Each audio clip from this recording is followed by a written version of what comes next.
Welcome in, everyone, to another edition of the GSMC College Football Podcast, brought to you by the GSMC Sports Network. I'm your host, as always, Tommy Brzee. It is Thursday, November 20th, or 21st around here, and we have a great show for you today. We got to start talking about the big-time game going on in Columbus, Ohio, Indiana, Ohio State, a huge game this upcoming weekend that has gotten Twitter very, very mad over the last couple of days. Then we'll get into a couple of SEC games that might be a little bit upset alerty. We had Ole Miss going to Gainesville for a big game against Florida, as well as A&M going to Jordan-Hare at night to play Auburn. Two huge games that could totally shake up the CFP race. Then we'll get to the 12-team playoff, talk about some of the consequences that are starting to show from the 12-team. Obviously, nothing that is too aggressive, but definitely some things to be on the lookout for the next couple of weeks and really the next couple of years in college football. Then we'll get to Week 13 whip around. We'll get to all the top 25 teams, not quite all of them, but a lot of the big-time games that you're going to want to be watching for this upcoming weekend. Definitely a ton of them, including Miami trying to bounce back after a bye week. Then we'll get to my hot takes around the playoff. I have a ton of different ones, including one around the auto buy system that I think we just probably need to do away with it. But we'll get into that all at the end of the show. Definitely stick around for that. But before we jump in, I do want to remind you all we get tons of questions and comments throughout the show. And the best way for you all to get your question on the screen, we can have fun back and forth here, is to use the super chat. At the bottom of the chat on the Sports Network page, you can click the $, add any question, comment you'd like. It'll pop up on the screen and we can have fun back and forth here. Definitely want this to be as interactive as possible, so utilize that as you please. Also, GSMCpodcast.net is still up and running, does the exact same thing, so either one of those you'd like to use, please do, and we can have a fun back and forth here. But let's go ahead and jump into this one. We have Indiana at Ohio State. We finally have the game that everyone's been talking about like it's already happened for some reason. But let's start here before we get into any of the craziness of the actual game. I feel like I don't have an actual line of demarcation for Indiana. I can't tell you that if they lose by 15 plus, or if they lose by 20 plus, or if they lose by 24 plus, that they should definitely be out. I think I just have to see the game play out, see what the game flow is, see how they look against the athletes of Ohio State, see how their defensive line looks against a banged-up offensive line, which we'll get to here in a second. We'll have to see all of that unfold. I can't say, if they lose by 15 plus. I thought about saying, if they lose by 2 or more scores, that'll be about it for me. I don't think that's really fair. I want to see how this plays out. I want to see what Indiana has on Saturday. And then on Monday, I'm more than happy to give you my full breakdown and my full take about what I think Indiana should be. So I will get to that, no doubt about it. I will let you know on Monday if I think they should be a playoff team. As of right now, I think they should be. It could change on Saturday. It could change in the right direction. I think they should definitely be. So we'll battle back and forth on that on Monday, no doubt about it. But let's get to the game, because I feel like a lot of people have almost forgotten that this is a game that is going to be played on the field, which sounds crazy, I know. But at the end of the day, it's going to be really, really fun to watch. And the biggest news out there is Seth McLaughlin, the very talented center for Ohio State, is out for the year with a torn Achilles. He tore it earlier this week in practice, a huge loss for this team. This was an all-American talent type player at center. You might remember him from Alabama last year, had some snap troubles throughout the back end of the year, still was a fantastic player for Alabama and has been just remarkable for Ohio State. A huge piece in the run game, which we'll get to here in a second, and a ton of different stuff. So a huge loss, no doubt about it. The second starter that has gone down. They also lost their backup left tackle. So they've played around with a lot of stuff. Donovan Jackson kicked from left guard over to left tackle, has done a relatively good job considering that move, and now you're going to have to play around with stuff once again. Carson Hinsman is the guy that I'm watching most closely. He was at left guard. I believe he's going to kick over to center and probably play that center position, and then Luke Montgomery will slide into that left guard. I can't confirm that, but by looking at their depth chart, that's how I feel this would probably go. I'll obviously update you guys tomorrow if there's any news on that today, but definitely the way that I would assume it would go, but yet another switch around for that Ohio State offensive line, and yet another shift for a player possibly with Carson Hinsman going from left guard back over to center. So definitely something to watch, and for Indiana, that bodes well because they can really stop the run. They're second in the country in run defense, giving up under 80 yards per game. To be fair, this is by far the best running back duo that they're going to have, but if that O-line does give them the opening, they will take it and roll with it, no doubt about that. But then on the other side, you do have Curtis Rourke. Curtis Rourke just has to roll in this game, and I can promise you, we will get to the Joey Galloway take a little bit later in the show, but crazy. But we will get to that. The big thing about this is Curtis Rourke has to play the best game he's played at Indiana. He has to play as elite as he has really ever played football, if I'm being totally honest. He is going to Columbus. He's playing in a huge game that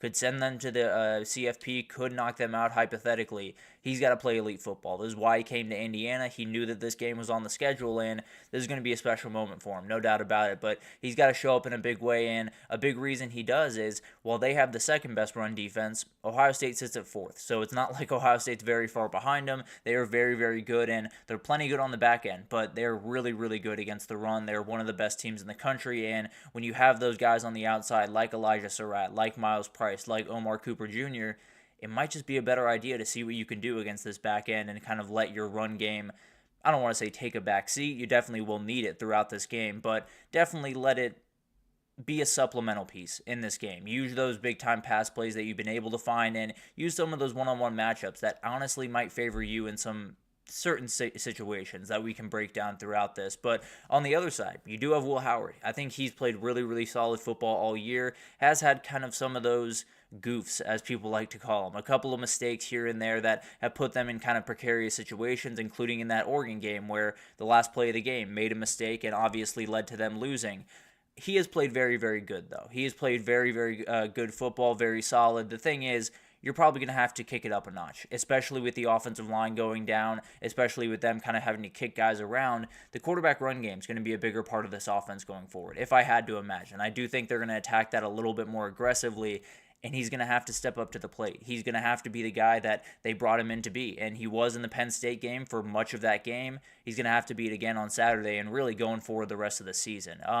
One big stat to watch before we jump into the keys to the game, one big stat to watch could be red zone efficiency. Ohio State is number 2 in the country in red zone offense. They're number 2, and red zone defense, they're actually the best in the country. And then Indiana, they're actually number 1 in red zone offense, but they're 74th in red zone defense. Could that be the difference here, where you have one Ohio State drive that's finished off with 7 points, you have an Indiana drive that comes up with nothing, and that's the difference in the game? That definitely is something that could happen, but it's going to be really fun, partly because we won't really know the effects of it until 72 hours after, but it's going to have an impact, no doubt about that, and we'll see what happens to Indiana, to Tennessee, to Notre Dame, to all of the teams that are going to be watching this very, very closely, and we'll see what happens. But a couple players to watch. I think Justice Ellison, this is probably your game. Obviously, you aren't going to be able to run the ball quite as efficiently as you would like, because not many people can do that against Ohio State. That being said, you have 2 very good backs. You have Justice Ellison, you have Tyson Lawton, and I think both those guys can get downhill. They can play really physical. They can play against guys that are on the other sideline in Ohio State. So I think you have a guy here that maybe your run game is not going to be the marquee part of this game, and it probably shouldn't be if you're Indiana, but you need to get enough. And I think Justice Ellison's one of those guys that can fall forward, that can give you 4 yards when you blocked for 2, or give you 3 yards when you blocked for 1. And that's kind of the difference in a game like this, where it's just really margins and inches that will give you this win or loss. And then Michael Kamara. When he saw that news that Seth McLaughlin went down, I have to imagine his mouth started watering, because this dude is going to go to work on Saturday. He is one of the best D linemen, not only on Indiana, not only in the Big Ten, but in the country. He's been absolutely incredible, has rushed the passer very well, but also can be a force inside. An incredible, incredible player that absolutely can make Ohio State pay, especially with that offensive line struggling. Wouldn't be surprised if number 6 was just all over the field on the defensive side of the ball for Indiana. And then we got to talk about Carson Hinsman. When you are put in this situation, you officially are put on a huge, huge stage. Whether or not he plays center or guard, I'm not sure where he's going to play. I would assume center, but we'll see what happens there. Definitely going to be interesting to watch him. Regardless, he's going to be huge. They need a guy in the middle that can really be that enforcer. We talked about it earlier in the year, actually, when we talked about Alabama. Tyler Booker went out, and it's happened with Georgia, actually, with Tate Ratledge. You need a guy in the middle that can be an enforcer in the run game. You need a guy that can get that push, whether it's a guard or a center. They had it in Seth McLaughlin. They had 2 guys in Carson Hinsman and Tegra Shubila that are both kind of really solid guys. They need that enforcer again, and it's going to probably have to be Carson Hinsman, and we'll have to see what happens with him, but it's going to be a huge game on Saturday and really the rest of the season for this guy. And then Denzel Burke. We talked about it with Indiana. They have some dudes on the outside. They have dudes that absolutely can do one-on-ones with some of these quarterbacks for Ohio State, so they're going to have to show up. Denzel Burke, Davison Igbinosun, all of these guys are going to have to be big-time players, and this is the moment to do it, no doubt about that. But Some keys to the game. Indiana, you got to ignore the noise. This week has been absolutely insane. People are talking about you don't belong in the playoff. People are saying that you aren't that good. People are saying that you haven't played anyone. Block all that out. Just play the game in front of you. Play as good as you possibly can, and let the chips fall where they will. If you lose by 14 and you get left out, I would not be mad at you guys for yelling and screaming and saying that it's SEC bias. On the other side of that, if you lose by 21 and get left out, I might not be quite as with you, but I understand this will still be an incredible season. Just go attack Saturday. Leave all of that other stuff up to the committee and all that craziness. Just go take care of Saturday, and probably everything else will take care of itself. And then mistake-free football. Giving Ohio State free possessions in this game is a loss, plain and simple. If you're going to give that Ohio State offense with all of those playmakers as many possessions as they want, they're going to tear you to pieces. So, got to be very careful. Only 7 turnovers on the year, 4 INTs from Curtis Rourke. They should be fine in that category, but definitely the best defense that they've played thus far and the best at getting turnovers for sure. And then a 4-quarter performance. This is going to be the toughest game they've played from a physical perspective. There's going to be a fourth quarter unlike any that they've played all year because the body's going to hurt just a little bit more. So they have to be able to fight through the clock when the clock hits 0, because the reality is this one's going to hurt just a little bit more than some of those other games that you've played. And then for Ohio State, extend the run game just a little bit. I don't think they necessarily have to totally get away from it, but you are down 2 starters on the offensive line. You are going up against a very stout run defense. Spread it out a little bit. Get some pitches, get some screens, some different things to just get your playmakers on the outside, and that's actually my other key. Just let your playmakers go. There are so many different things that these guys can do in open space where you don't have to have Will Howard throwing the ball 40 yards downfield. You don't have to have anything outright special. Just let your guys go to work. Get them out on the edge very quickly, and then let your guys make plays in open space. They usually can make those plays. And then finally, I would trust your front in this game. I think Indiana is a very good team. I think they're a very solid offense. Running the ball is not necessarily their strong suit. 62nd in the country in yards per game. The offensive line is solid, not necessarily elite by any means.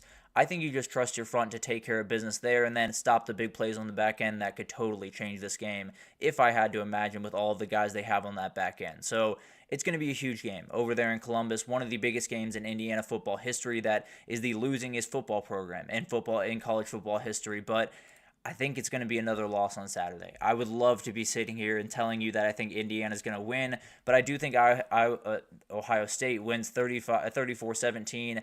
I think it's going to be a fight, though. I really do think this is one of those games where Ohio State maybe scores a touchdown with 4 or 5 minutes left, takes it to 17, and never really looks back. But I do think it's going to get interesting. And I do think I'm going to be sitting here on Monday just racking my brain, trying to figure out if I think Indiana or Tennessee should be in that thing. But we'll see what happens on Monday. We'll see what happens on Saturday, and we'll break it all down on Monday. So definitely tune in for that. But let's take our first break here. And when we come back, we got to talk about Ole Miss, Florida. We got to talk about A&M-Auburn. A couple of upset alerts in the SEC, and we'll break them down right after this.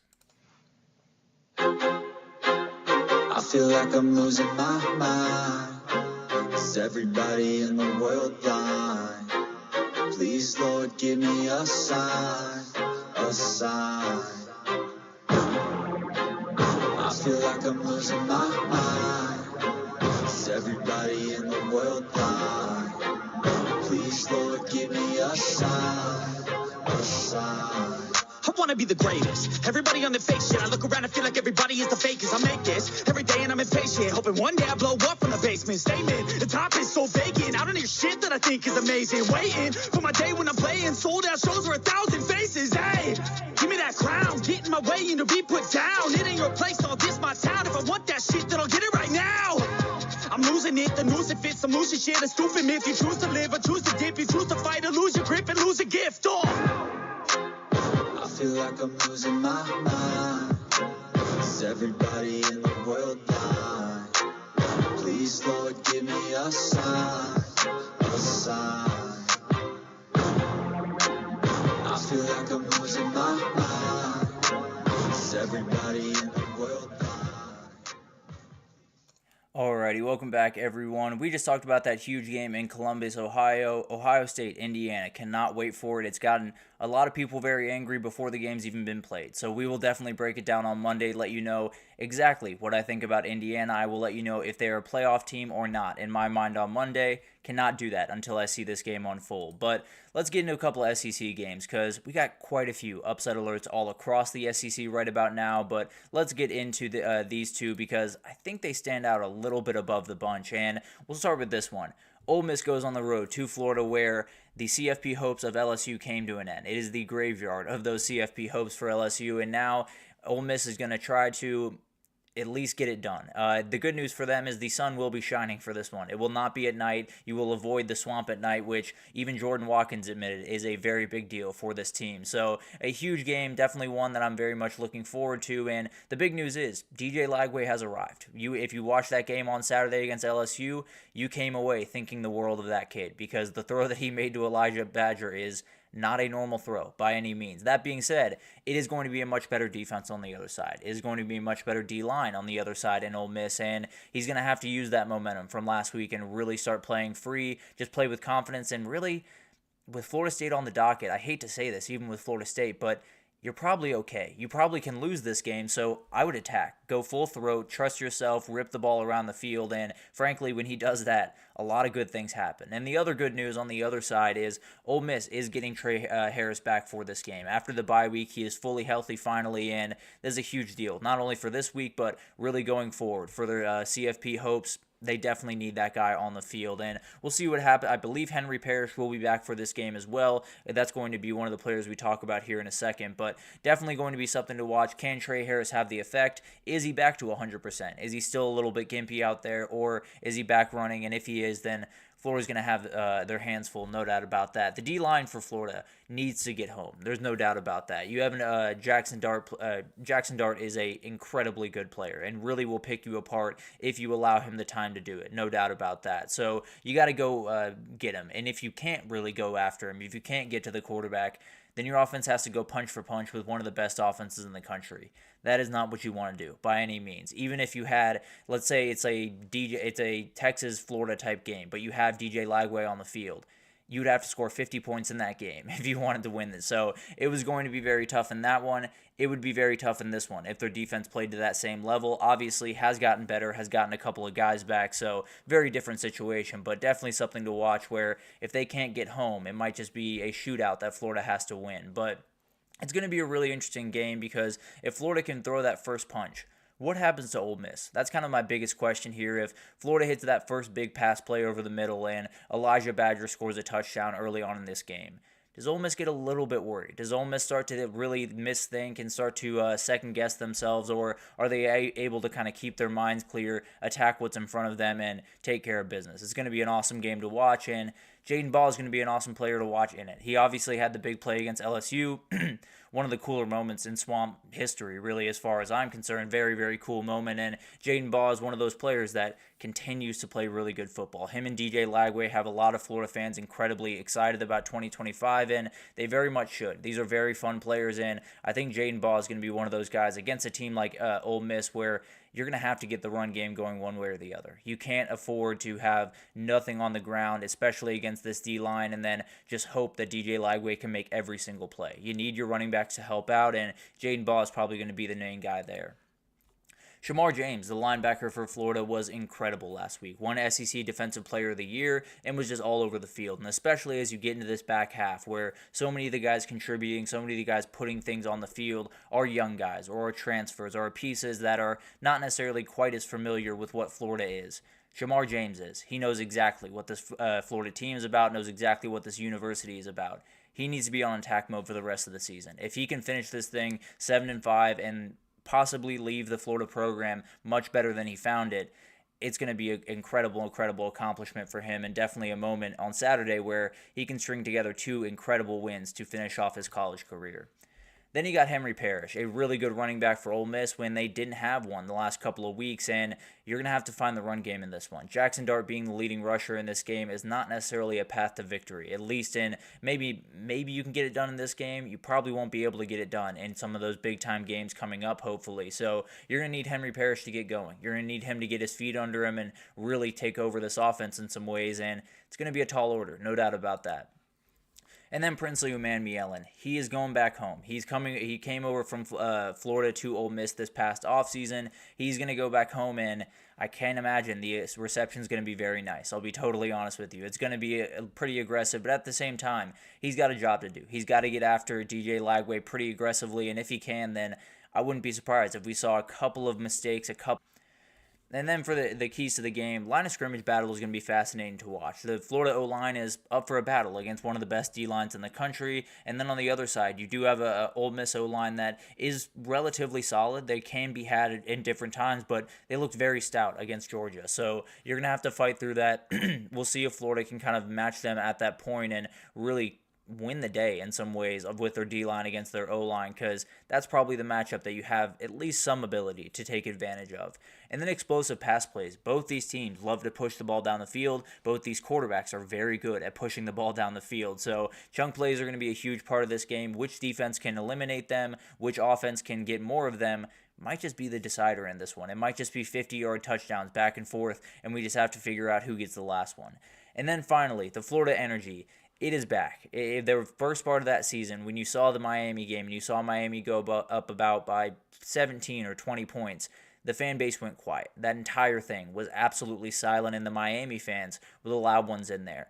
That is not going to happen on Saturday. Even if they go down by a little bit, even if they fall back, I think these fans got a spark last week, and I don't think it's going to leave them for the rest of the season. So regardless of if this one is at noon or at night, this place is going to be loud. I can promise you that, and Ole Miss is going to have to handle all of that noise, and I think it's going to be a really fun game. I think they're going to battle tooth and nail, and I think Florida has a lot of gas in the tank. I just think this defense is too good. I think Ole Miss is going to be able to do enough. I don't think it's going to look all that pretty throughout this game, if I'm being totally honest, but I do think the Ole Miss defense is probably a little bit too much for the freshman quarterback. I think Florida keeps it interesting probably late into this game, but Ole Miss scores a touchdown, goes up by 9, and calls it a day right there. So going to be a fascinating game, but I think the Ole Miss defense is just a little bit too much for Florida here. And then we got a huge one in Jordan-Hare at night this time for Texas A&M, and it's going to be a nightmare. There's no doubt about that. A&M has zero wiggle room before they get to that SEC title game. They need to win on Saturday. They need to beat Texas next week. And based on Mike Elko's press conference, might be a little bit too focused on Texas right about this moment. But Auburn's not necessarily a special team by any means. They have made a number of mistakes. They've missed out on a lot of opportunities. The thing is, when you watch this team and they don't turn the ball over, which tends to be a relatively tall ask for this team, but let's just say they don't turn the ball over on Saturday, it's a very solid team. They're, I believe, top 40 in total defense, top 25, I believe, in total offense. I could have those numbers a little bit off, but they're a very solid team. They just turn the ball over. They just hand the ball away way too often to the other team. If they can avoid that on Saturday, especially a Saturday night game in Jordan-Hare, it's going to get loud in a hurry, and it's going to be really aggressive, and I think this is going to be a very, very tight game. So if they can avoid those mistakes, if they can avoid those little things, and frankly, coming into the season, I looked at this Auburn team and said, probably not a team that's going to be a real danger in the SEC, but I think they have one in them. I think they have that one game. I think they have that one performance that totally turns the heads of people in. They got 2 more chances to do it. A&M and then Alabama next week.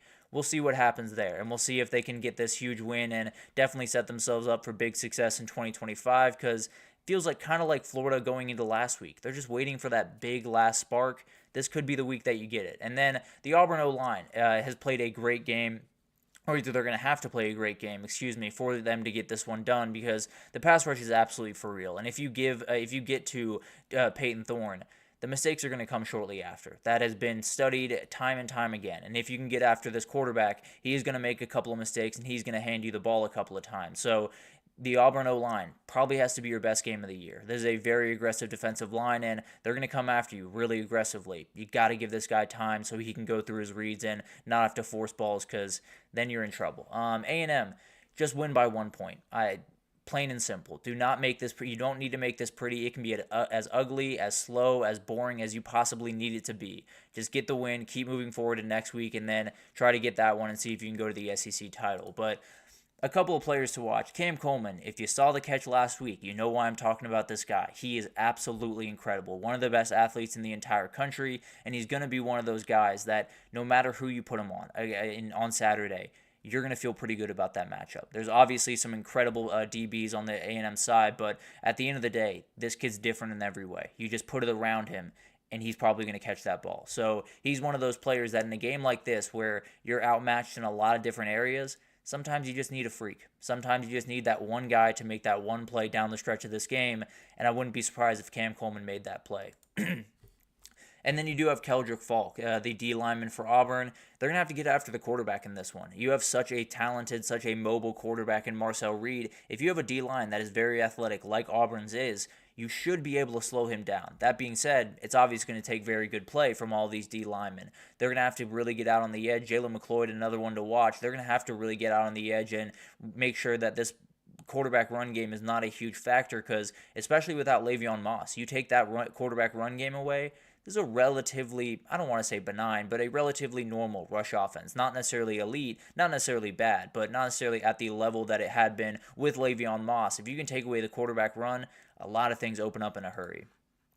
And then Amari Daniels, the running back for A&M, he's picked up the slack in a lot of different ways since Le'Veon Moss went down, and he's going to have to do it even more than he has in the past on Saturday. No doubt about that. He's going to have to be a huge player and definitely be a guy that, I don't want to say takes over the game, but them keeping the ball on the ground, them being able to run it in between the tackles is going to be a huge part of it, and Amari Daniels might be one of the few options. E.J. Smith obviously can get some carries here in Terry Bussey, but at the end of the day, this is going to be your workhorse back, and he's going to have to have a big day on Saturday.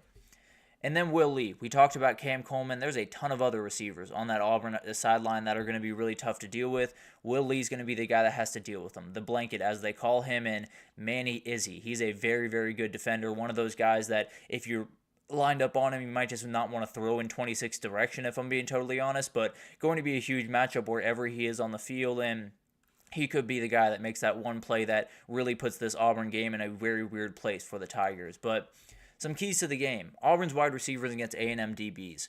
These Auburn wide receivers are different in every way. They have so many athletes on the outside. They have Keandre Lambert-Smith, who's a little bit more complete receiver. Malcolm Simmons, Cam Coleman, Perry Thompson. It's ridiculous what they have at the wide receiver room. The A&M DBs are plenty good as well, but they're going to have to be up for the challenge. They're going to have to make sure that they can play full coverage all the way through the play and play some weird coverage, because sometimes that ball is just going to get thrown up and Cam Coleman or someone's just going to have to go make a play. That's when those DBs could get exposed if they're a little bit off schedule, if they're a little bit off kilter, and these athletes just can go up and make a play. And then I think can Marcel Reed get running in this game is a huge part of it, because this A&M run game has taken a hit with Le'Veon Moss going down. The Auburn D-line is a very athletic group. If they can slow down Marcel Reed, this thing gets interesting in a hurry, and you force them to pass more often. Not necessarily the way that they want to go about business if you're A&M. And then, is there any look ahead for the Aggies or really for the Tigers in this one? Are they looking ahead to those big rivalry matchups that are going on next week? A&M, one of the biggest games in the last decade when they play Texas next weekend, if they were to win this game. So it's going to be really interesting to watch this one unfold, and I think Auburn has a little bit of an opening here. I just don't think they're able to walk through it. I don't think this is a team that has the ability to avoid mistakes against a very good defense. I think they're going to get attacked on the offensive line, and I think A&M gets a win here. I don't necessarily think it looks all that pretty throughout. I'm going to be totally honest. I think it's a little bit of a slog fest, but I think A&M gets it done, and I think they move forward to that huge one next week against Texas with, I apologize, with a lot of things still on the table. Apologies for that, but going to be an incredible couple of games to watch, and cannot wait to see those unfold. But now, let's take our second break here. When we come back, we got to talk about the consequences of the 12-team playoff. They're starting to show. Lane Kiffin's comments earlier this week, a couple out of conference schedule things that we got to talk about. So we'll break it all down right after this, so stick with us. Looking for your daily fix of sports talk without having to pay for it? GSMC Sports Network is available on YouTube. Just search GSMC Sports Network. Get your fix of daily sports talk shows on YouTube, absolutely free. NFL, college football, NBA, MLB, MMA, UFC, fantasy football, and so much more.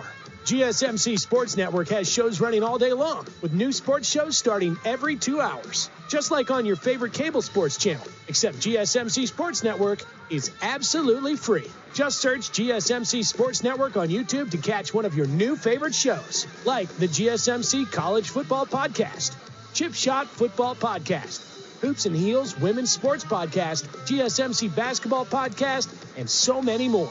Check it out for yourself. GSMC Sports Network, now available on YouTube absolutely free.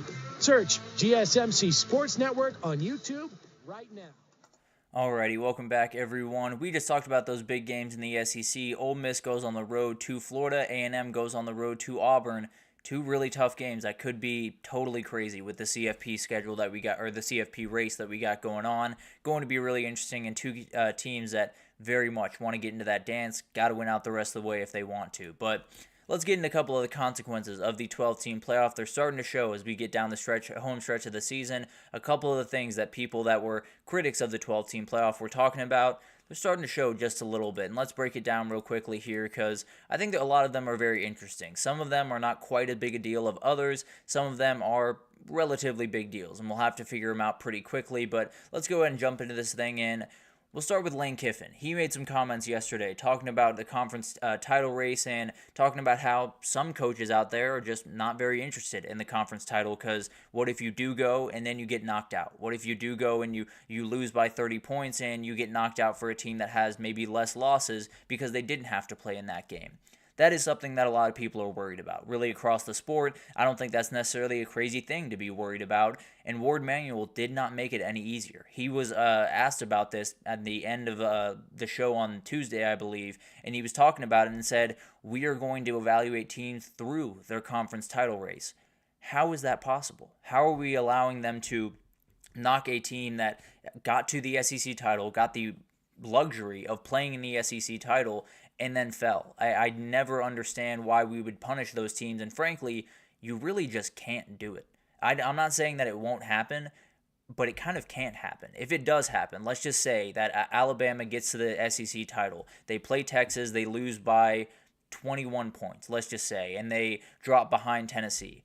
I'm telling you now, the Big Ten and the SEC would have their own postseason set up by March. I'm just being totally honest. It would be over. From that moment forward, it would be over. The entirety of college football would change essentially overnight if you did that. So they can't do that. They have to, have to, keep these teams. Not only do they have to keep them in the field, they probably got to keep them as host teams. If you make your Big Ten or you make your SEC championship, and probably won't be as quite as big of a problem in the Big Ten, likely could have been in different scenarios, but as of right now, it doesn't look like it's going to be too big of an issue.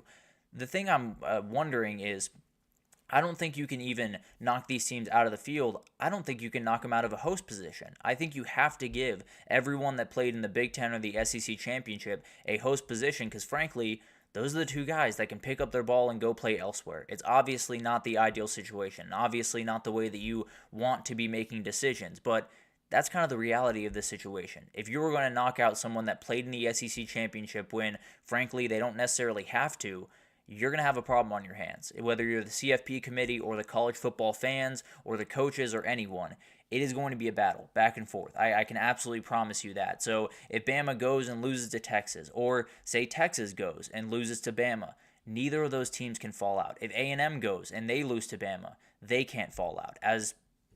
We can argue all day whether or not they should, whether or not one team is more deserving, whether or not one team is better. But the reality is they're playing in a game that now hypothetically can do more harm to them than good, and it just cannot happen. We have to be able to reward these teams for making it to the conference titles, especially with a lot of the issues in the conferences right now, and we'll talk about that here in a second.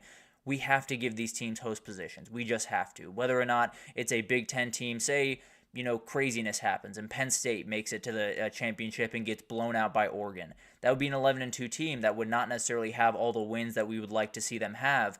They would still have to get in. They would still have to host a playoff game, because if they didn't, Tony Petitti's come banging down your door and they're getting together with Greg Sankey and stuff's happening in a hurry. I'm just being totally honest. So it's one of those situations that we could talk about the resume, and we could talk about which team is better, and we could talk about, Tennessee did beat Alabama when they played them. So it would be a 10-3 Alabama against a 10-2 Tennessee, and I totally get the argument there.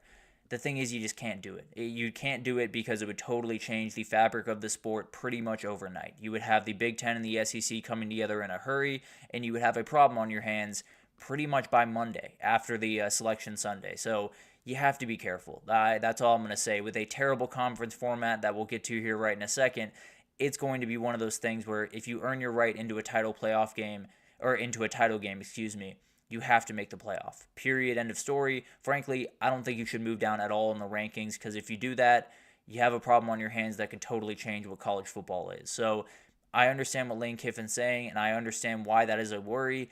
If that is something that comes to fruition, welcome to the new reality of college football, which is AFC and NFC. But we'll see what happens there. Definitely going to be something to watch, and hopefully they don't punish anyone, because if they do, we got a problem on our hands in a hurry. Let's talk about that conference setup, because there are some issues with it. No doubt about that. It is a terrible conference setup that we have right now, and this is much less about the 12-team playoff, more about conference realignment, but it is affecting the 12-team playoff in a big-time way. You know, you have a Tennessee team, let's say, that has played a relatively tough schedule, has been, to different atmospheres, has played tough teams, has won a big-time game against Alabama, obviously lost the gross one against Arkansas, so that is something you can absolutely throw back at them. But I do think it is one of those scenarios where in a normal year in the SEC, without Texas and Oklahoma, without a couple of these new teams, and without no divisions, Tennessee's probably pretty firmly in the mix. They're probably pretty firmly in the 12-team playoff if this is not a situation where they have new teams coming in and the conferences or the schedules are totally different from one another. And we'll talk about Texas here for a second. I think they're a great team, no doubt about that. I really do think this is one of the most talented and one of the highest ability teams in the world. There you go Buffs, yes sir. It's going to be incredible to watch this unfold, but I think you look at Texas, they're a very good team, no doubt about that. If they lose to A&M, they should not be in or around playoff contention, and I very much do mean that. I think if you're going to get into the playoff, you have to prove that you can play on the field with one of the elite teams in the country. They didn't prove it against Georgia. If they don't prove it against A&M, they should not get in. I don't care if they're 10-2 and they have a couple of really good losses. That is one of the more annoying things that I've been hearing around the CFP right about now is good losses.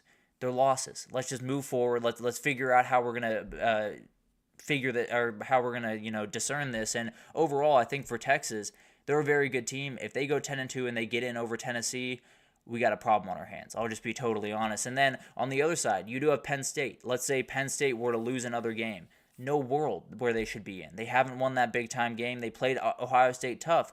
Ohio State gave them plenty of chances to play them tough, no doubt about that. So it's going to be really interesting to watch all of this unfold, and definitely in pretty much every conference, it's going to be fascinating to watch this unfold, but particularly in the SEC. That's the one where you see that big-time logjam. That's the one where you see all those big-time issues, and this is something that just needs to be fixed. And I do tend to believe that it will be fixed, at least from a perspective of schedule imbalance.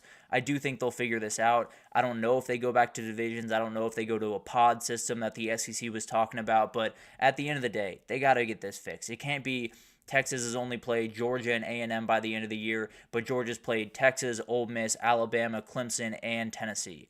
That can't be the format that we go forward with. That can't be the way that this works out, because in a normal format where everything was totally even, I think we'd have a very different rankings of these SEC teams right about now. So that's the one where you really see the issues, but definitely something to watch as we get a little bit deeper into this thing. And then out-of-conference schedules, because there are some implications here, especially in this season in particular, and I want to make this very, very clear. I am not trying to tear down Indiana. They have been the example that a lot of people have used, but I'm not trying to tear them down. I think they are a very good team. I think they are relatively worthy of where they should be right about now. But Indiana did play a very, very bad out-of-conference schedule. They played FIU, Western Illinois, and Charlotte.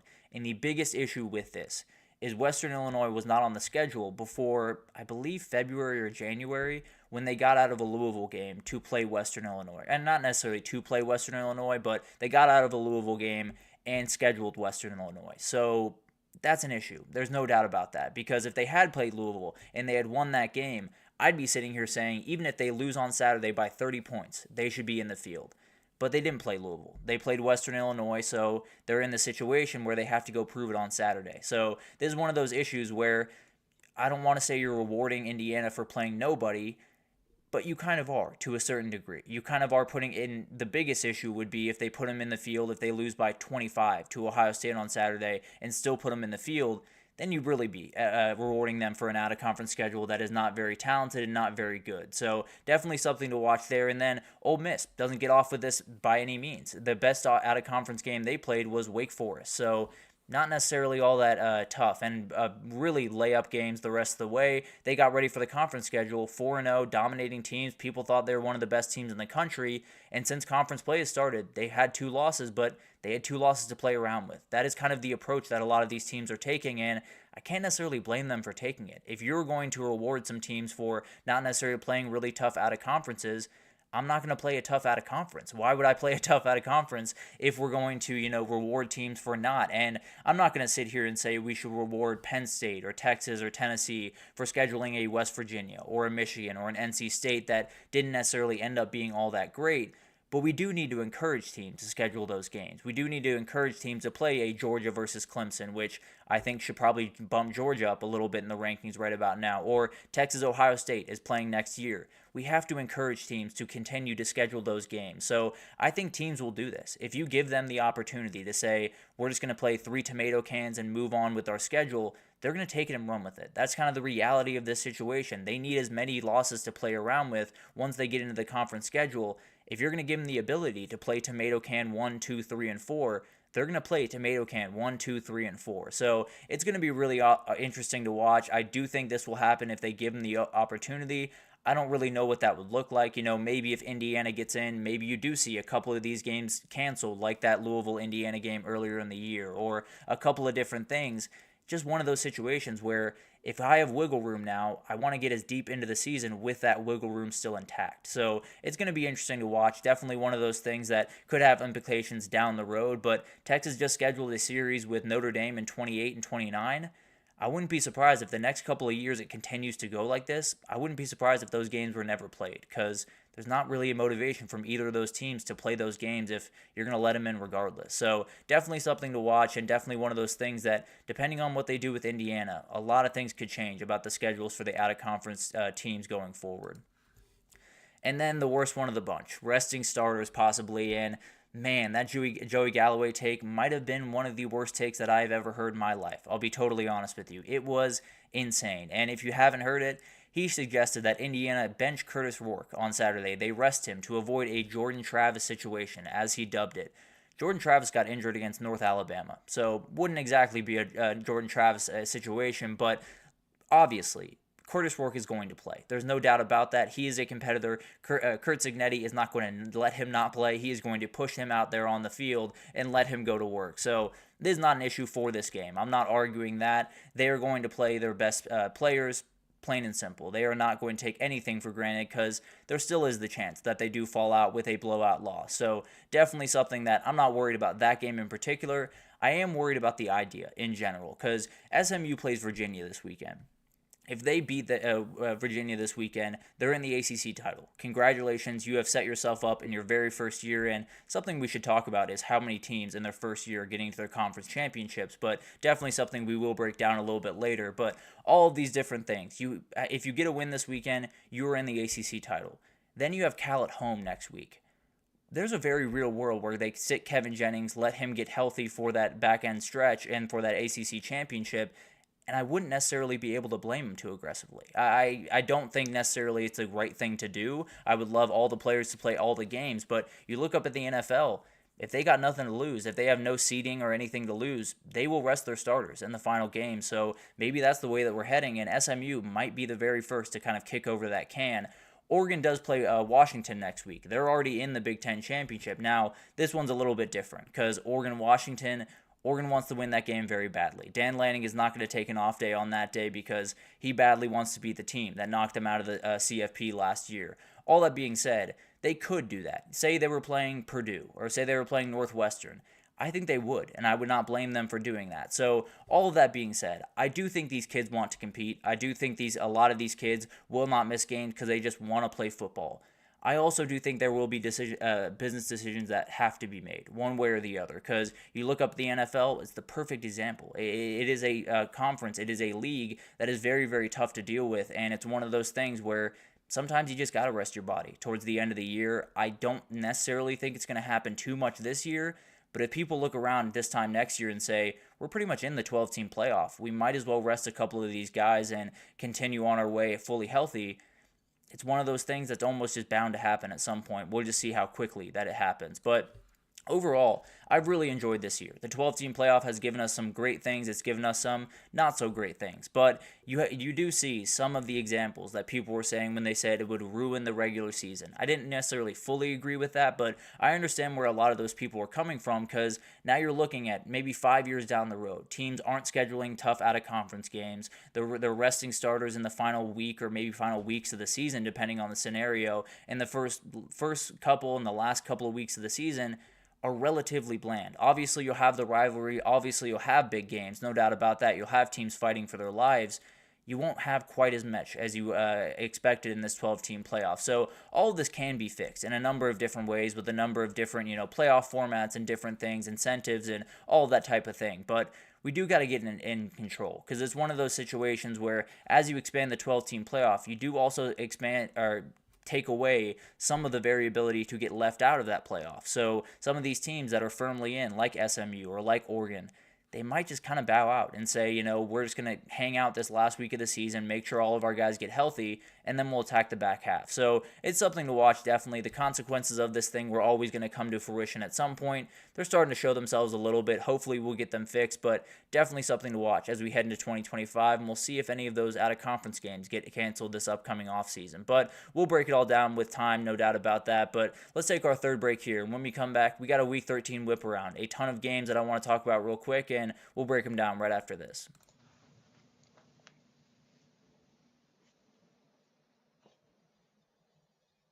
For the best and latest podcasts available anywhere, go to the podcast app on your cell phone and type in GSMC to access free content-rich podcasts on health and wellness, book reviews, sports, entertainment, relationships, social media, movies, technology, finance, and even weird news. Subscribe and download the GSMC Podcast Network's family of shows, available everywhere podcasts are found. Alrighty, welcome back, everyone. We just talked about some of the consequences of the 12-team playoff just starting to rear their head just a little bit. We had Lane Kiffin's comments about the conference title games. I have a couple of crazy suggestions to rest some starters, but definitely some things to be worried about as we move forward with this 12-team playoff. But let's get into a little bit of a whip around. We have a ton of different games that I want to get to here really quickly, and a ton of ranked games that could have a lot to do with what the CFP race is going forward. But let's start over in the Mountain West. A huge game between UNLV and San Jose State this Friday. Going to be one of those games where UNLV is one of those teams, kind of like Clemson right about now, where they're just waiting for a loss. They're waiting for a loss from Colorado State to open the door where they can get into that Mountain West championship, and we'll talk about that game tomorrow. They have a pretty good shot to lose that game, but we'll break it down tomorrow in more detail. But Hajj Malik Williams has been absolutely incredible since taking over for quarterback from Matthew Sluka. Only 3 INTs, 22 total touchdowns, has over 2,000 total yards on the year, has executed this offense at a very, very high level, and has continued that rise for Brennan Marion, the offensive coordinator, a very talented guy that would not be surprised if he was a head coach somewhere this time next year. But the other thing that's going to be very special to watch in this game is the wide receiver groups. If you are not watching Ricky White and Nick Nash, you're not doing the right thing. These two guys are so talented. Frankly, Nick Nash is my Biletnikoff winner right about now. They are going to make special plays. I absolutely promise you that. Ricky White, not only catching the ball, on punt block, he can make some special plays. He's had 3 punt blocks this year by himself. Absolutely insane. And I do think this UNLV team will have enough to get it done. But this is going to be a really good one on Friday. This is going to be an awesome game, and definitely could send UNLV right into the Mountain West Championship, could keep them right on the outside looking in, depending on the result.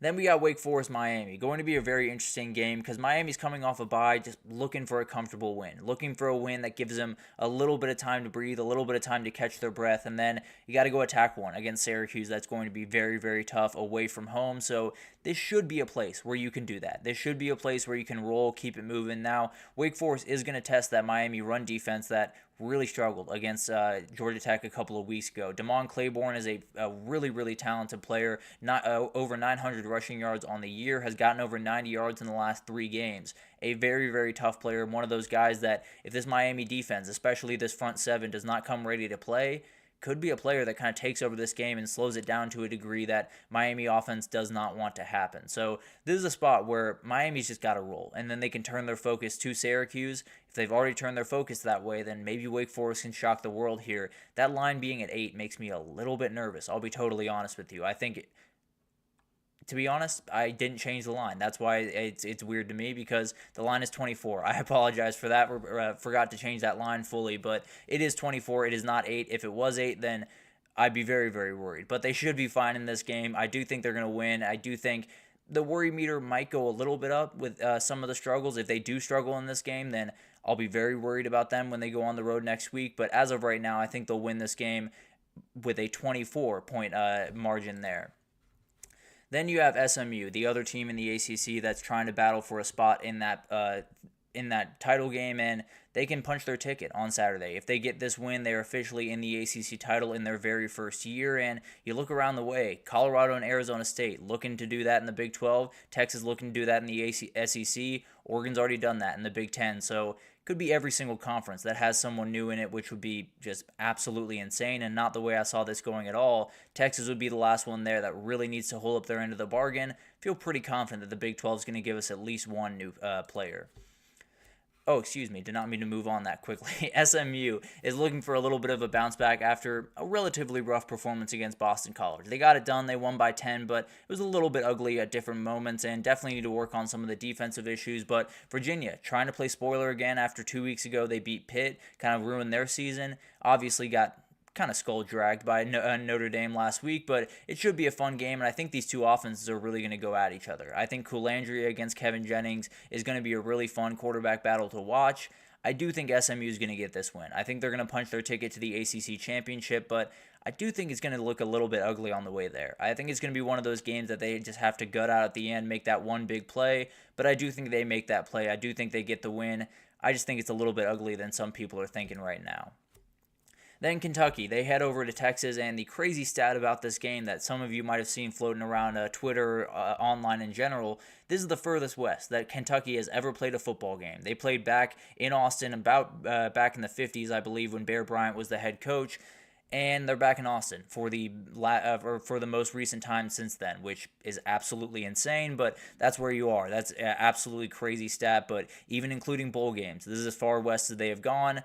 Maybe they'll change that at the end of the year with a bowl game. Who knows? But Quinn Ewers needs to have a good game here. There's no two ways about that. He has to be better moving around the pocket because Kentucky can absolutely get after him. He has to hit a couple of those big plays, and more than anything else, he's got to get help from his run game. It was very solid towards the end of the game last week against Arkansas, but it's going to have to be a factor pretty much throughout this one if they want to have the effect that they absolutely can have on that side of the ball. So going to be really interesting to watch this one, and really more than anything, this is a game where Texas just cannot look ahead. They cannot get caught up on that big game next week. They have to make sure they take care of business because this defense can make you pay. They showed that against Ole Miss, and you're going to have to be very careful. I do think Texas wins, but the results can vary greatly. They can absolutely blow out this team. They can play a really close one, really tough. They could lose this game. It all kind of sits on the shoulders of Quinn Ewers. If he has a great game, I think they could win it by 25. If he has a mediocre game, I think they could win it by 3 and just get out with a win and move on to next week. And then you do have Penn State, Minnesota, another one of those kind of upset alerts. They're going on the road to play a Minnesota team that really wants that one win. They really want that one big-time win. We talked about Auburn earlier in the show. Minnesota's another team kind of sitting on the outskirts of the Big Ten, but really wants to ruin one of the seasons of the guys up top, and Penn State finds themselves in the same boat as Texas. I think impressive wins would help them at least give themselves a little bit of a buffer. I don't think they have quite the buffer that Texas might have in this one, but overall, I do think it's one of those games where if you can flex your muscles a little bit, you will get that committee to feel a little bit better about pushing you up to a place where you're likely safe. Even with a loss in the last week, I would be surprised if they do lose in the last week to Maryland, but this game is definitely one to watch. And I think when you look at Penn State, they haven't necessarily been great on the road. They obviously dominated Purdue last week, but just about everyone does that. But they were rough on the road against USC. They did get an injury against Wisconsin, which hurt them a little bit differently. But maybe Minnesota, with all of those fans kind of really intact in this thing and definitely wanting to ruin Penn State's season, maybe there's a little bit of juice in that stadium. And maybe the Penn State road woes that they've kind of dealt with are going to come back to bite them just a little bit here. But I think if they win this game, Penn State is probably in the CFP. Much respect to Maryland, obviously, but at the end of the day, I feel pretty confident that they would win that one at home. And even if they didn't, I think there would be a slight opening, especially if a couple of different teams lost, but you don't want to leave anything up to chance. Want to win out the rest of the way and make sure that you're in that field, but this is going to be a tough one to make sure you do it in. I think they get the win, but maybe they don't cover that line. We'll see what happens in this one.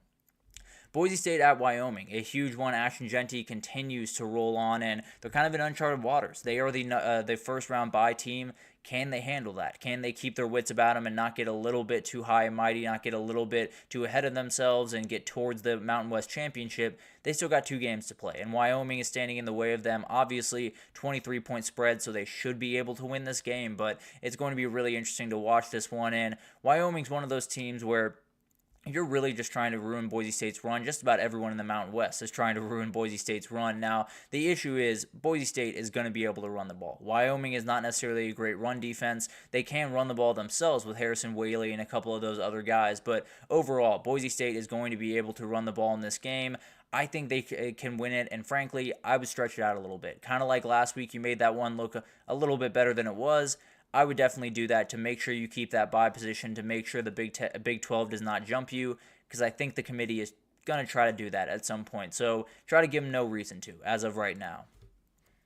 Then you got Alabama heading over to Norman, Oklahoma to play a game, and man, it should be a bigger game. It is Oklahoma's fault, of course, but at the end of the day, this one should be special. This one should be maybe even for a spot in the CFP, because it's 2 of the best programs in college football history getting together in a very historic place that it could have been awesome. I'm just going to leave it at that. That being said, Oklahoma really wants to get this one. They are 1 game away from bowl eligibility. They have Bama and LSU the rest of the way, so they got to be very careful. They could lose those 2 games and be out of a bowl game at the end of the year, but they want to ruin someone's SEC season, and LSU or Bama would be very, very fun to do. Now, Bama would be a little bit more satisfying, a little bit more to ruin in Bama's season than for LSU, but at the end of the day, it's going to be really awesome to watch this one. I think this is a very low-scoring, tight affair about halftime, and then Bama hits a couple of plays in the second half. I do think Oklahoma's really alive here, but I do think Bama gets the win with a couple of big plays over the top. Iowa State goes on the road to Utah this upcoming weekend. Going to be really tough. Iowa State's still technically in the race for the Big 12, and frankly, by this time on Saturday, Colorado could have already lost, BYU or Arizona could have already lost, and the door would be wide open for Arizona State to walk through it. It would be a crazy turn of events, but that definitely could happen, where they kick off this game and a win puts them essentially in the Big 12 championship. Would still have to beat Kansas State next week, but would put them in the driver's seat for sure. But Utah is going to be plenty up for this game. They're 4-6, and they need wins this week and then at UCF to get to a bowl game. It's not something Kyle Whittingham is very used to, sitting on his couch during December. So he's going to have to get the next 2 wins, and Iowa State's been one of those teams that on the road has shown they can get got. So definitely going to be really interesting. The thing that worries me here is the Utah defense got rolled by the Colorado pass offense last week. I don't think Iowa State can do quite what Colorado can do, obviously, but I do think they can exploit that. I think they can win this game, and I think they'll make a couple of big plays to at least keep their hopes alive, maybe put them very firmly in the Big 12 race. But going to be incredible to watch all of those games unfold, and we got plenty more to break down tomorrow, no doubt about that. But let's take our last break here, and when we come back, let's get to a little bit of a hot take Thursday. I got a couple of playoff takes that are for future years that I want to break down for you guys, and a couple of them are going to make some Big 12 and ACC fans mad, but that's what I'm here to do. So I'll break it down right after this.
Alrighty, welcome back everyone. We just talked about a couple of different games coming up this upcoming weekend. Definitely a couple of huge ones and a couple of games in the SEC that are going to be a little bit sketchy. Texas taking on Kentucky. We also have Alabama going to Oklahoma. A couple of games that could totally switch up the conference race and the CFP race in a lot of different ways. But let's get into a little bit of a hot take Thursday. I'll break down a couple of the CFP takes I have for you, and a couple of them are going to be a little bit upsetting for some of the other fans out there, but at the end of the day, I got to be able to speak my truth, got to be able to say what I think, and I think for this first one, I'm going to get a lot of love. I'll be totally honest with you. We got to change the selection committee. And first of all, this is not an attack on those people or the work that they do. I do believe that they do the best they can. I do believe that they are very good people. I do believe that they are trying to do their best. That being said, we have to get other people in there, very respectfully. Now, there are very qualified individuals. There are players, there are former players, there are former coaches, there are reporters in there. There are not nearly enough of them. 9 of the 13 people are ADs at a certain university. And not to say that ADs don't know enough about football, but to say ADs don't necessarily have the emphasis on football that I would like them to have if they're going to decide who is playing for a national title. Plain and simple. I really do think that this should be fully comprised of former coaches, former players mainly, those two groups, and then you have a couple of media personalities. I really do think that's the best way to go about it. People will argue tooth and nail of who the media personalities should be, who the biases of those media personalities are. Will Nick Saban put on for Alabama? All of these different things absolutely will come up in the conversation. I'm not arguing that. But I would argue it would happen even more when you're talking about an AD or when you're talking about someone that might not have the inside knowledge of a football program, of a football team, where a Nick Saban would, or where maybe a Joel Klatt would, or maybe a couple of these other guys, Danny Cannell, a couple of these other guys absolutely would. So you're going to have a battle one way or the other. You are going to have biases in that room. That is absolutely unavoidable because this is college football. This is sports. People are going to have biases when they walk in that room. I personally believe that former coaches, that former players will actually have less biases because they will understand what the football is being played in front of them. They will be able to discern which is the better team, which is the most deserving team, all of that type of stuff because they've lived all of those scenarios. They haven't necessarily seen them play out in front of them. They have literally been inside of those scenarios. So that's kind of the big difference to me. It's not to say that ADs don't do their best work or don't try their best or are downright bad at this. It's just to say we have to have people that have been on the field, that have felt those moments, that know what it's like to do what Oregon did last week, to play 8 straight games and go on the road and beat a team like Wisconsin, that knows how hard it is to do some of the things like play a full SEC schedule, that knows how hard it is to play a lot of these different really, really tough out-of-conference games. All of that stuff has to be taken into account, and not to say ADs don't do it, I just don't think they can do it to a degree that all of these other people can, that all of these other players, coaches, even media members can to a certain degree. So obviously, you are going to have biases in that room. The good news about having different media members in there is you can pluck someone from Fox, you can pluck someone from ESPN, you can pluck someone from CBS, and you would, hypothetically, you would have different biases in that room. A lot of people say ESPN is biased toward the SEC. They definitely are. And that obviously will lend itself to them kind of pushing that narrative. On Fox side, they'd rather have a couple of Big Ten teams in there. That would help them out in the next year when they come to the media rights deal. So they would want a little bit more Big Ten involved. And for CBS, it's a little bit of a mix. They want a little bit more Big Ten, a little bit more Big 12. It would be you kind of playing around with different stuff. And you'd obviously have to play around with this group and definitely not make sure that not the wrong people are in there. But let's be totally honest. Are we all okay with a ton of ADs just making the decision of who are the best football teams in the country? Are we all cool with 9 of the 13 people not having played football their entire lives or coached football their entire lives deciding who gets to play for the most prestigious trophy in our entire sport? That's the issue that I have. So whether it's Nick Saban or Reese Davis or Kirk Herbstreit or Joel Klatt or Josh Pate or whoever you want it to be, I'm more than happy to litigate that throughout the offseason. We have to have a different group. We just do. We have to have former players in there. We have to have former coaches in there. We could argue about the media personalities a little bit. I'd be more than happy to go back on that just a little bit as long as the former coaches and players were involved. But at the end of the day, we are not selecting the best teams in the country with the right people. We're just not. So we have to find a way to get a right selection committee in there. Much respect for the work that those people do. But as of right now, we are not seeing this play out the way that we want it to. I don't think any of us are. we have to get new people in there. We have to get a totally new system for that selection committee in there. I wouldn't necessarily love going purely to a formula. I kicked around that idea a little bit, but I do think there has to be some human element in this with a sport that is so much human element. I do think we have to add that in, but I do think we have to have just more qualified people in that room. Again, not trying to disrespect the committee, but a little bit trying to disrespect the committee. But moving forward, get rid of the auto buy system. I didn't understand it when it was brought up initially. I understand why it was agreed to by all the different people because you wanted to get this thing over the finish line. But let's just be totally honest. The number 12 team in the country is getting a bye and Ohio State isn't. That's insane. It just is. I love Boise State, and I think they're a very good team. And with this format, they do technically deserve to be a top 4 team to be getting that bye. I just think the auto buy system is ridiculous. I think the idea that you win a conference that might not be quite as tough as this other conference over here, you're automatically in. And I understand that they should be in the field. I'm not mad at the auto bid system. I think it's more than fine to put the Big 12 champion, more than fine to put the ACC champion, and more than fine to put the Group of 5 team in that field.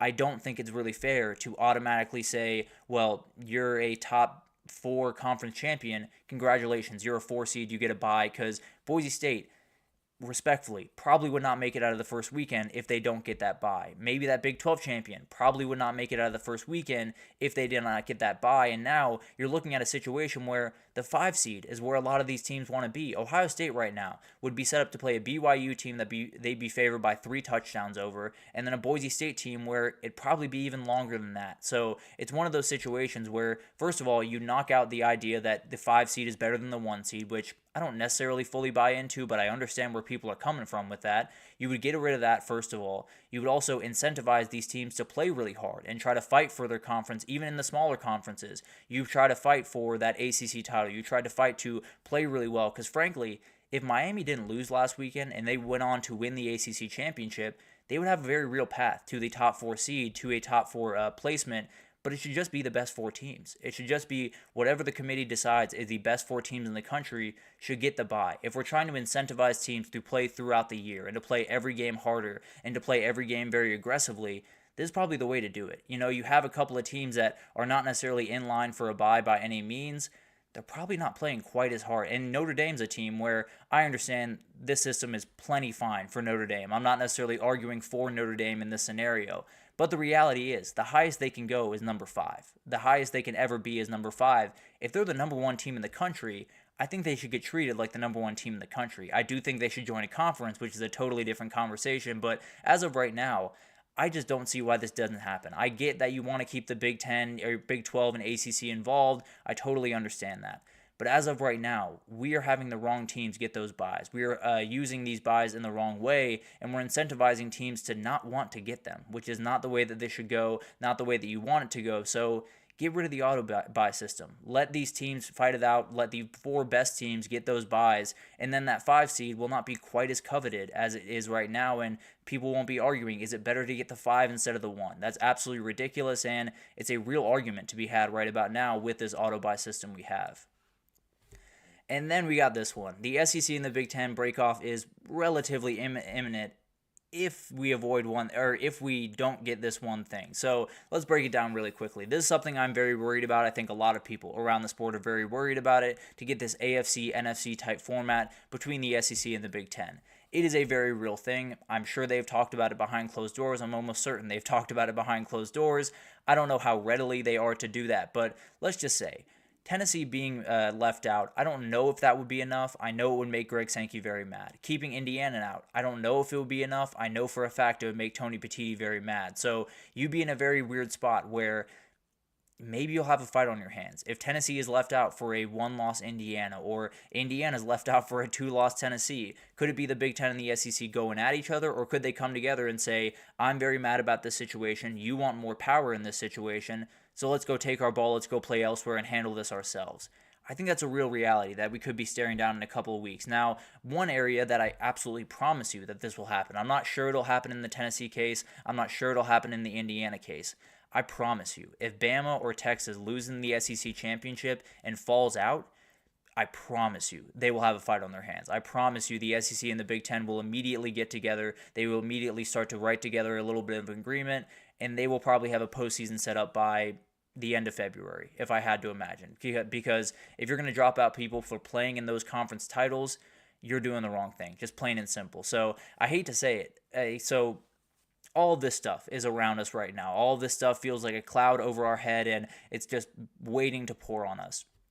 I do think there is still a little bit of sunlight. I do think there is still a little bit of an opening here, and it comes at the expense of Notre Dame. And I hate to say it, but Irish fans, I apologize, but here it is. If Notre Dame were to lose to USC at the end of the year, a lot of these scenarios would be sidestepped. For now. It would be sidestepped for this year. As of right now, I apologize to Irish fans, but them losing would solve a lot of problems. If they were to lose, I think Indiana, I think Tennessee would get in. I think the SEC and the Big Ten would not have a ton of gripes to be had, unless a couple of the teams fell out on the conference championship week or something like that. Other than that, they wouldn't have too much to get mad about other than the auto buys, which we already talked about. So it's going to be really interesting to watch. It might be unfair that all of this stuff is happening around them. It might be unfair that we might need Notre Dame to lose for the future of college football, but we might just need Notre Dame to lose for the future of college football. As crazy as that sounds, that might open a door where the Big Ten and the SEC aren't stamping their feet at the end of the day. And then the next college football playoff format will seem unfair and will look unfair and probably will be unfair, but it will also make more sense. It will also be more correct, and I'll fight this pretty much tooth and nail with just about anyone that will do it with me. But 4 SEC teams and 4 Big Ten teams are likely to get in. 8 out of the 12 teams are likely to be from those 2 conferences. These teams are not going to miss out. Let's just be totally honest. Whether you give them the auto bids, whether you don't give them the auto bids, they are going to find a way into that thing because those are the 2 best conferences. Much respect to the Big 12 and the ACC. I think they play much better football than a lot of people around the country give them credit for. They are not playing the same level of football that the SEC and the Big Ten are playing. They just aren't. So it's one of those situations where in the next iteration of this, I think it's going to be 14 teams. I think 3 bids are going to go for the SEC and the Big Ten, and that's just going to be the way it is. I really do think that's probably the way we're going if the SEC and the Big Ten don't break off and make their own thing, which we can talk about in time. But at the end of the day, I do think it's going to be 3 auto bids for each of them. I think they're going to fill up those auto bids and more. I don't think we're going to have to shove SEC teams or shove Big Ten teams into those auto bids where they don't belong. That's pretty much the baseline here. Obviously, I don't necessarily love the idea of giving a ton of auto bids to certain conferences or pushing all the weight behind these 2 conferences. But I will say, regardless of if you do it or not with this format, they're going to find a way in. So give them 3 auto bids. Give them 4 auto bids in a 16 playoff format. They're going to find a way in. They're going to get those 4 auto bids in. We're not going to really argue that those are 4 teams that deserve to be in the field. So it's going to be really interesting. Frankly, I'd love to reimagine the playoff, go backwards a little bit, and reimagine what this thing should be to make it fair, equitable, to make it fun. But at the end of the day, you have it in the hands of the SEC and the Big Ten, and we're probably just going to have to hope that they make the right decision. We're probably just going to have to hope that they keep a lot of these people in the fight, and they don't necessarily have the motivation that I would like them to have to keep them in the fight. So it's going to be interesting to watch, no doubt about that. It's a little bit unfair. It's a little bit biased. I'm not arguing that. I also don't think it would necessarily be wrong to give them a couple more auto bids to lean a little bit more in their direction, because regardless of if you lean or not, they're going to find a way into that thing. They're going to dominate that thing, and they're probably going to win a lot of the national titles as they have the past 20 years. They've absolutely dominated the sport of college football, and that's probably not changing anytime soon. As upsetting as that is for ACC and Big 12 fans, the SEC and the Big 10 are just playing a different game as of right this second. So it's going to be interesting to watch all of this stuff unfold. Obviously, all of this stuff is a little bit more 2025, 26 type problems, but definitely something to watch in the next couple of years. But that'll do it for this edition of the GSMC College Football Podcast, brought to you by the GSMC Sports Network. Your support means a lot to us, so please remember to subscribe to the show, leave a positive review. It does make a huge difference. Also, follow us on Facebook, Twitter, TikTok, Instagram, all of the social pages for all the content and updates you could possibly need. We have great people doing great work across every single sport you could want. So anything in the world of sports you need, come on over to GSMC and we have you totally covered. But thank you once again for listening, and I will see you guys tomorrow to wrap up this Week 13 slate.